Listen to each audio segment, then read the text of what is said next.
Hello and welcome to On the Side. If you're working on a 2005 to 2010 Jeep Grand Cherokee and you need to pull the front differential cover off for any reason, whether it's leaking or like in my case where you have to replace this four-wheel drive solenoid, I've got some tips that are going to save you some time and aggravation.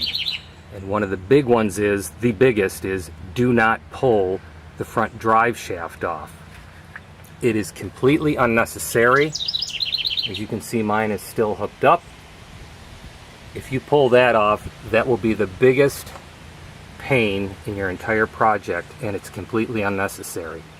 Mine's hooked up and I have plenty of room to get the cover bolts out and take the cover off.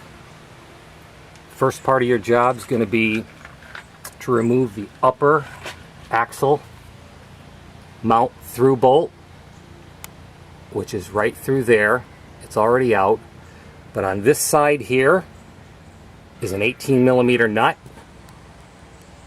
You can get a wrench in there. I used a Craftsman wrench to hold that side. And coming from the back, you're going to want a long extension with a 15mm socket. You won't be able to see it, but you're going right up to the left side of the drive shaft, between the exhaust and the drive shaft, right through there. Once you get that bolt out,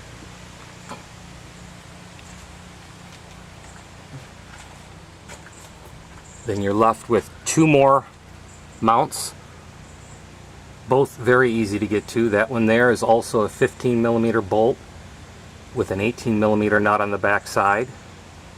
Then you have the forward mount, which is two 15mm bolts that go straight up in here. Let me show you that cover now.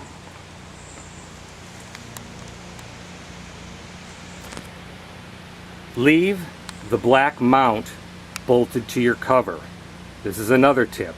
A lot of people are complaining that these covers are stuck on there really tight and they're difficult to get off.